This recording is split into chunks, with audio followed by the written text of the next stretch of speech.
महाराष्ट्र में कोरोना मरीजों के लिए अस्पताल और ऑक्सीजन की कमी पड़ गई है, लेकिन दिल्ली में भी हालात बदतर हैं। हालात ये है कि मरीजों के लिए अस्पताल में बेड नहीं। एक मरीज ने राम मनोहर लोहिया अस्पताल के बाहर एम्बुलेंस में ही दम तोड़ दिया।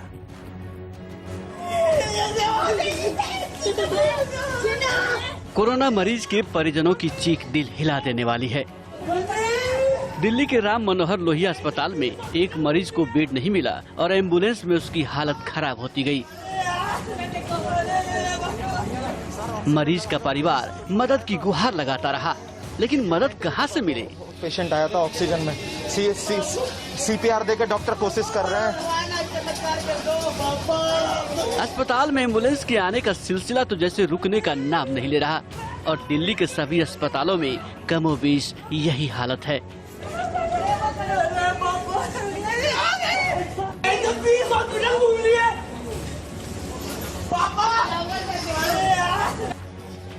RML के इमरजेंसी के सामने एम्बुलेंस में मरीज को बचाने की पूरी कोशिश की गई। मरीज वेंटिलेटर पर था और उसे बचाने के लिए डॉक्टर ने वहीं सभी प्रयास किए। डॉक्टर साहब प्लीज ट्राई करो। इसको कर सकते थे ना।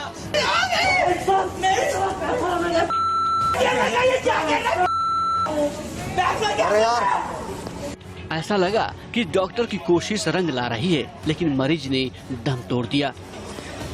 अस्पताल के बाहर एम्बुलेंस में मरीज ने आखिरी सांसें ली। दिल्ली जैसे शहर में मेडिकल व्यवस्था जैसे चरमरा गई है।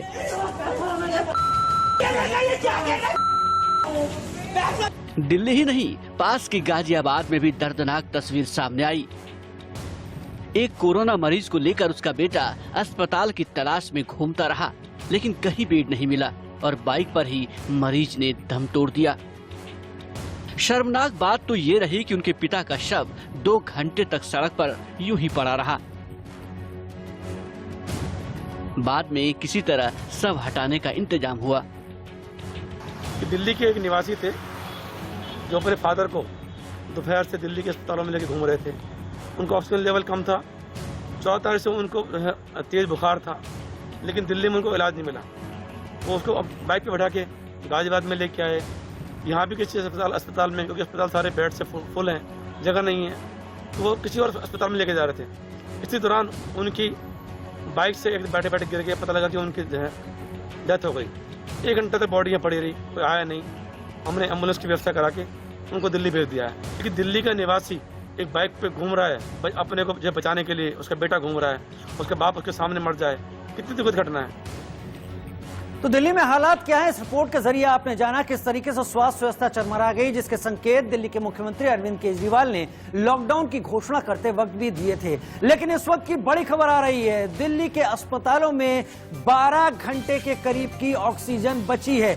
8 से 12 घंटे के करीब की ऑक्सीजन ही दिल्ली के अस्पतालों में बची है। डिप्टी सीएम मनीष सिसोदिया का यह बयान सामने आया है।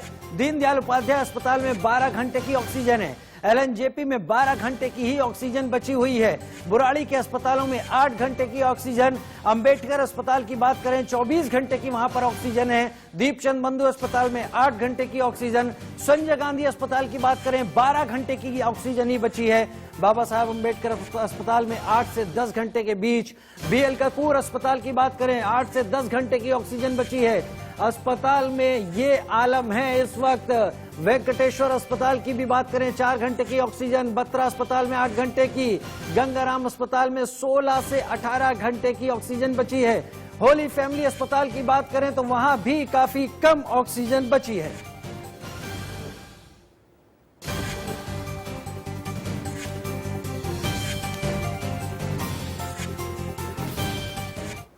दिल्ली की तरह महाराष्ट्र में भी अस्पतालों के हालात बुरे हैं। मुंबई में चंद्रपुर के सरकारी अस्पताल के आगे एक कोरोना पेशेंट ने दम तोड़ दिया। परिजनों का आरोप है कि वो कई दिन से अस्पतालों के चक्कर काट रहे थे, लेकिन कहीं भी उन्हें बेड नहीं मिला।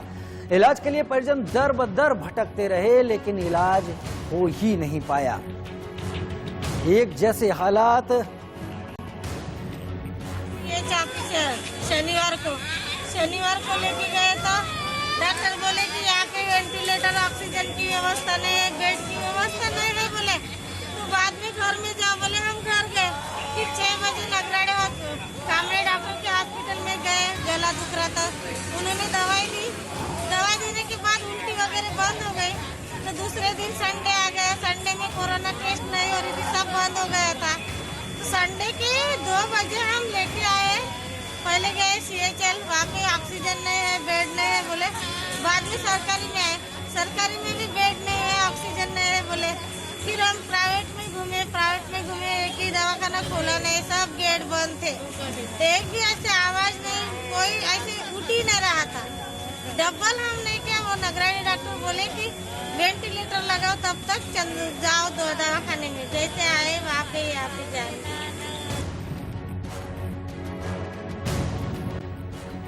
और उधर पुणे के एक जाने माने अस्पताल में जब सिर्फ 1 घंटे की ऑक्सीजन बाकी रह गई तो अस्पताल ने मीडिया के सामने आकर ऑक्सीजन की गुहार लगा दी।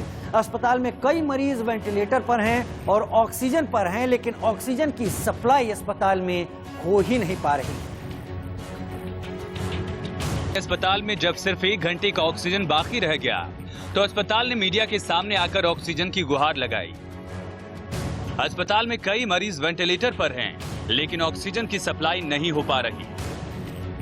पुणे के एक अस्पताल की ये तस्वीरें बेहद दर्दनाक हैं। ऑक्सीजन के सिलेंडर को आईसीयू तक पहुंचाने की अफरा तफरी नजर आ रही है, लेकिन अस्पताल के सामने बड़ी चिंता ये है कि ऑक्सीजन के सिलेंडर जल्द ही खत्म होने वाले हैं। जिस अस्पताल में कई कोरोना मरीज आईसीयू में भर्ती हैं, वहां ऑक्सीजन खत्म होने का मतलब अस्पताल भी जानता है और मरीजों के परिजन भी। जब सिर्फ 1 घंटे का ऑक्सीजन ही बाकी रह गया तो अस्पताल के डॉक्टर्स ने मीडिया के सामने आकर ऑक्सीजन की गुहार लगाई। जितना कोशिश करके उनको हम दे पा रहे, maximum support we are trying to give, but we have only 50 minutes to 1 hour left. After 1 hour हम वो सपोर्ट नहीं दे पाएंगे। कलेक्टर ने कब तक मिलेगा? कलेक्टर ने अभी फ़ोन किया है कि 20 सिलेंडर वो भेजेंगे। अब आने के बाद वो नहीं बता पा रहे कि कब तक। ऑब्वियसली वो कोशिश करेगी जल्दी से जल्दी भेजे हमें। अभी हमारे पास अगर सिलेंडर्स पहुँचे हैं तो 4 घंटे, अगर सिलेंडर्स नहीं पहुँचे तो 1 से सवा घंटा। पुणे की योग अस्पताल को ऑक्सीजन देने का भरोसा प्रशासन ने दिया, लेकिन ऑक्सीजन कितनी मिलेगी और कब तक मिलेगी, इसका दावा कोई नहीं कर सकता। मुमकिन है कि जो मरीज वेंटिलेटर और ऑक्सीजन पर हैं, उन्हें किसी और अस्पताल में भर्ती करना पड़े, लेकिन बड़ा सवाल ये है कि तमाम कोशिशों के बावजूद महाराष्ट्र और पुणे के अस्पतालों में ऑक्सीजन की आपूर्ति क्यों नहीं हो पा रही है। हमारे जो पुणे महाराष्ट्र के जो भी पदाधिकारी है, उनको हमने पूरी कोशिश करके इन्फॉर्म करके उनसे सहायता मांगी, मगर आज वो हतबल रहे, आज वो नहीं कर पाए। पिछले साल भर से उन्होंने काफ़ी कोशिश की, मगर आज वो भी हतबल रहे। योग अस्पताल में 11 मरीज वेंटिलेटर पर हैं और 23 मरीज ऑक्सीजन सपोर्ट पर हैं। अगर ऑक्सीजन की सप्लाई जारी नहीं रही तो हालात नाजुक हो सकते हैं। और इस बीच बड़ी खबर यह आ रही है कि कोरोना संकट के बीच प्रधानमंत्री नरेंद्र मोदी आज शाम अब से कुछ देर बाद 8:45 पर देश को संबोधित करने वाले हैं। बढ़ते कोरोना संकट को लेकर प्रधानमंत्री नरेंद्र मोदी बात करेंगे। सरकार किस तरह के कदम उठा रही है, ऑक्सीजन की कमी है, अस्पतालों में मरीजों की मारामारी है, सरकार किस तरीके से अपनी तमाम योजना को अब देश भर में अमली जामा पहनाने वाली है। प्रधानमंत्री नरेंद्र मोदी इसका एक खाका देश के सामने रखने वाले हैं। ठीक 8:45 पर प्रधानमंत्री नरेंद्र मोदी का देश के नाम संबोधन है। उम्मीद यही है कि इसमें प्रधानमंत्री नरेंद्र मोदी तमाम वो घोषणाएं कर सकते हैं जो मरीजों, उनके तीमारदारों और खास तौर पर जो इलाके कोरोना की मार में है, कोरोना की चपेट में है, उनके लिए क्या कुछ कदम उठाए जा रहे हैं। ठीक 8:45 पर प्रधानमंत्री नरेंद्र मोदी देश को संबोधित करने वाले हैं।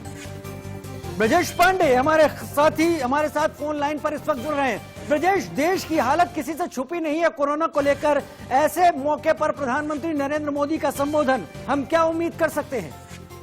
देखिए, निसंदेह तौर पर जिस तरह से जो कोविड का सेकंड सर्ज आया है वो पिछले सर्ज के मुकाबले कई गुना घातक है और जितनी तेजी से उसने स्प्रेड किया है उसको लेकर काफी देश में है। इस मद्देनजर प्रधानमंत्री का ये निर्णय, प्रधानमंत्री का ये एड्रेस इस तरीके से देखा जा रहा है कि प्रधानमंत्री देश की जनता को बताना चाहते हैं कि कोरोना की लड़ाई में वो न केवल पूरे देश के साथ खड़े हुए हैं, बल्कि किस तरह की तैयारियां सरकार ने की हैं और क्या क्या प्रिकॉशन लेना है, बाकी लोगों को क्या क्या एहतियात बरतने हैं अगले कुछ समय तक, जिससे कि हम कोरोना के सेकंड सर्ज पे विजय पा सकें। ये सारी चीजें प्रधानमंत्री अपने एड्रेस में साझा करेंगे। ब्रजेश, प्रधानमंत्री नरेंद्र मोदी ने आज ही शाम को, या यूं कहें कि अपनी तैयारियों के तहत तमाम वैक्सीन निर्माताओं से भी बात की है। क्या हम उम्मीद कर सकते हैं कि वैक्सीन को लेकर भी प्रधानमंत्री कुछ बड़ी बात कहने वाले हैं? आप बिल्कुल कर सकते हैं। प्रधानमंत्री नरेंद्र मोदी कल से आज तक के बीच में 4 से 5 बड़ी बैठकें कर चुके हैं, जिसमें कल उन्होंने पहले तो नीति आयोग और बाकी सेक्रेटरीज और इन सबों से एक मीटिंग की। उसके तुरंत नरेंद्र मोदी ने देश के तमाम टॉप डॉक्टर्स के साथ मीटिंग की और उसके बाद शाम के वक्त फार्मास्यूटिकल इंडस्ट्री के टॉप कैप्टन के साथ मीटिंग की। उस 3 मीटिंग के बाद आज शाम को प्रधानमंत्री ने वैक्सीन मेकर्स के साथ भी एक मीटिंग की है और ऐसा माना जा रहा है कि इस मीटिंग के बाद प्रधानमंत्री जो पिछले 4 मीटिंगों का निचोड़ है वो भी जनता के सामने रखेंगे। एक देश में भय का माहौल है कि वैक्सीन पूरी तरह से राज्यों के पास नहीं है या सेकेंड राउंड के को लगवाने के लिए भी लोगों के पास वैक्सीन नहीं है, रेमडेसिविर, ऑक्सीजन, इन तमाम कमियों से देश जूझ रहा है। तो प्रधानमंत्री इन सारे मुद्दों पर, इन सारी चीजों पर स्थिति स्पष्ट करेंगे। वो एक भरोसा देना चाहेंगे हिंदुस्तान के नागरिकों को कि चीजें इतनी खराब नहीं है जितना सुनने को मिल रही है और सरकार क्या क्या कदम उठा रही है इन सारी चीजों को इफेक्टिवली निपटने के लिए। ब्रजेश, प्रधानमंत्री का जो संबोधन है ये अचानक ही हो गया या आपको ऐसा अंदेशे, ऐसे कयास लग रहे थे कि प्रधानमंत्री देश के सामने आ सकते हैं? देखिए, पिछले कुछ दिनों से, पिछले 3-4 दिनों से यदि आप नोटिस करें तो सिचुएशन बहुत ज्यादा खराब हो गई थी और लगातार प्रधानमंत्री और भारतीय जनता पार्टी विपक्ष के निशाने पे थी और इसी चलते पिछले 3-4 दिनों में कई ऐसे अहम फैसले देखने को मिले जो इस चीज की ओर इशारा जरूर कर रहे थे कि प्रधानमंत्री नरेंद्र मोदी कई निर्णय लेंगे और उसके बाद देश को संबोधित कर सकते हैं। सबसे महत्वपूर्ण था कि जिस तरह से कल एक बड़ा निर्णय लिया गया कि कैसे अब 1 मई से 18 साल के ऊपर के सारे लोग वैक्सीन लगवा सकते हैं। ये एक बहुत बड़ा डिमांड था और बड़े लंबे समय से चल रहा था। साथ में प्रधानमंत्री की रैलियों को लेकर, भाजपा की बड़ी रैलियों को लेकर भी काफी विपक्ष खींचाकशी कर रहा था। इसके चलते भाजपा ने प्रधानमंत्री की जो भी सभाएं होंगी उसमें केवल 500 लोग रहेंगे और 500 लोगों से ज्यादा नहीं रहेंगे और पूरे कोविड प्रोटोकॉल का पालन होगा। तो ऐसा माना जा रहा था कि प्रधानमंत्री भी अपनी स्थिति स्पष्ट करेंगे और भारत सरकार का क्या विजन है, क्या नीति है इस कोविड के दूसरे सर्ज को लेकर, वो सारी भी जनता के सामने रखी। ठीक है ब्रजेश, बहुत शुक्रिया तमाम जानकारी के लिए। पूरे देश को उम्मीद है प्रधानमंत्री के संबोधन से, जो 8:45 पर अब से कुछ देर बाद प्रधानमंत्री नरेंद्र मोदी का संबोधन होने जा रहा है। और बात सिर्फ ऑक्सीजन की नहीं, इस कोरोना दौर में देश भर में रेमडेसिविर इंजेक्शन की भी किल्लत सुनाई पड़ रही है। कोर्ट के आदेश और सरकार की सख्ती के बाद रेमडेसिविर को जरूरत की जगहों पर पहुंचाया जा रहा है। मध्य प्रदेश में सरकार एक्शन में नजर आई। राजधानी भोपाल में इंदौर से एक हेलीकॉप्टर रेमडेसिविर इंजेक्शन का स्टॉक लेकर पहुंचा। भोपाल और आसपास के इलाकों में रेमडेसिविर की किल्लत है, लिहाजा सरकार ने समय न गंवाते हुए उसे जल्द भेजने का इंतजाम किया। वॉर लेवल पर यह काम किया गया, दवा हेलीकॉप्टर से भेजी गई। फिलहाल रेमडेसिविर इंजेक्शन के 32 बॉक्स भेजे गए हैं।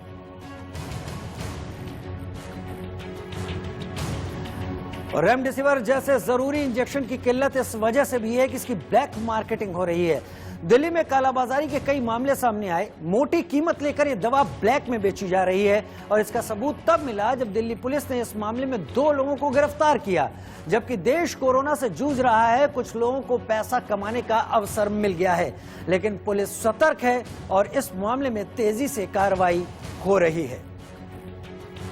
कोरोना की लाइफ सेविंग ड्रग रेमडेसिविर की कालाबाजारी को लेकर के क्राइम ब्रांच में एक मुकदमा दर्ज किया गया है। इसकी तफ्तीश के दौरान 2 व्यक्ति को गिरफ्तार किया गया है। गोयल मेडिकोज नाम का एक मेडिसिन का शॉप, जिसका ओनर बसंत और उसका कर्मचारी राम अवतार, ये राम अवतार एक वीडियो फुटेज में रेमडेसिविर की कालाबाजारी करते हुए और बढ़ा हुआ दाम पे इसको जरूरतमंद को बेचने का वो फुटेज में देखा गया था। दोनों व्यक्तियों को गिरफ्तार किया गया है और इसमें और भी जो व्यक्ति इसकी सप्लाई और इसकी जो इलीगल चेन, जो ब्लैक मार्केटिंग में जो सम्मिलित हैं, उनके ऊपर कार्रवाई करते हुए उनको छानबीन किया जा रहा है। जगह जगह क्राइम ब्रांच की टीम की तरफ से छापामारी चल रही है जहां से भी हमें इस प्रकार का सूचना प्राप्त होगी उसके ऊपर तुरंत केस दर्ज करके उसके इन्वेस्टिगेशन किया जाएगा। और आंख खोल कर मैं फिलहाल वक्त तो चला है छोटे से